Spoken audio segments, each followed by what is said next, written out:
আমি মাননীয় মন্ত্রী মহোদয়ের নিকট জানতে চাই আপনার মাধ্যমে, আমরা লক্ষ্য করছি যে বিদেশে অনেক শ্রমিক পঙ্গুত্ব বরণ করেন এবং মৃত্যুবরণ করেন দুর্ঘটনায়।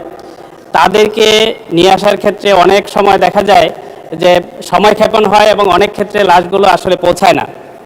এরকম অনেক ঘটনা ঘটে।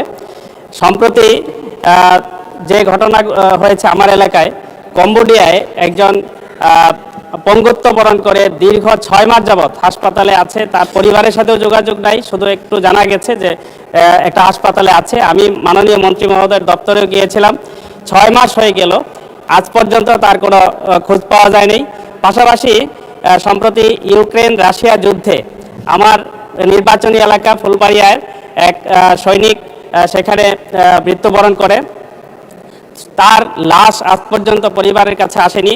আমরা যথাযথ প্রক্রিয়া অবলম্বন করে আমাদের স্থানীয় ইউএনও মহোদয় এবং ডিসি মহোদয়ের মাধ্যমে বৈদেশিক এবং কর্মসংস্থান মন্ত্রণালয়ে আবেদন করা হয়েছে। মাননীয় সদস্য সরাসরি কোশ্চেন করেন, দয়া করে প্লিজ, তাহলে অনেকে সুযোগ পাবেন।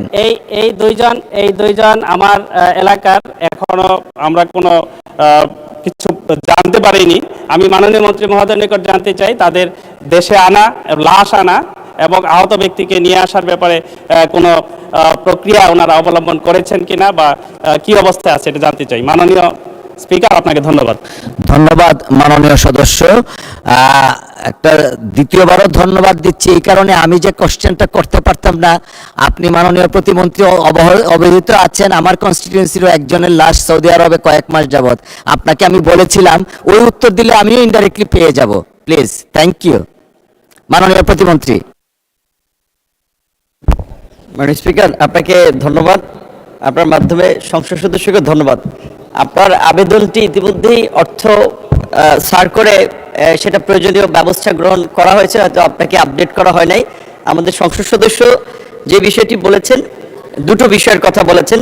এক নম্বর হচ্ছে যে যারা বিদেশে গিয়ে পঙ্গু কিংবা আহত হয় তাদেরকে ফিরিয়ে আনা এবং ক্ষতিপূরণের বিষয়, এবং প্রবাসে মৃত্যুবরণকারী কর্মীর লাশ সরকারি খরচে দেশে আনার বিষয়টি।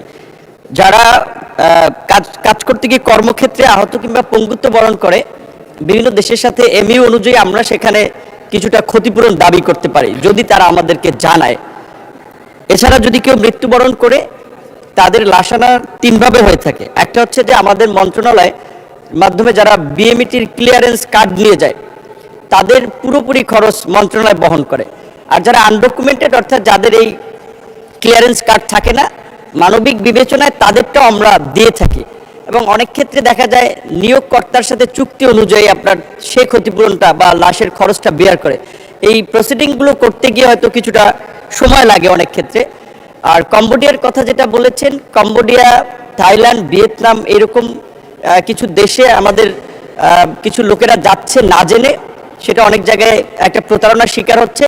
এই বিষয়ে আপনি ইতিমধ্যেই পত্রপত্রিকা তো খেয়াল করেছেন, রাশিয়াতে 30 জন কর্মীকে কাজের কথা বলে তাদেরকে যুদ্ধে সম্পৃক্ত করেছে। তাদের পরিবার আমাদেরকে জানিয়েছে।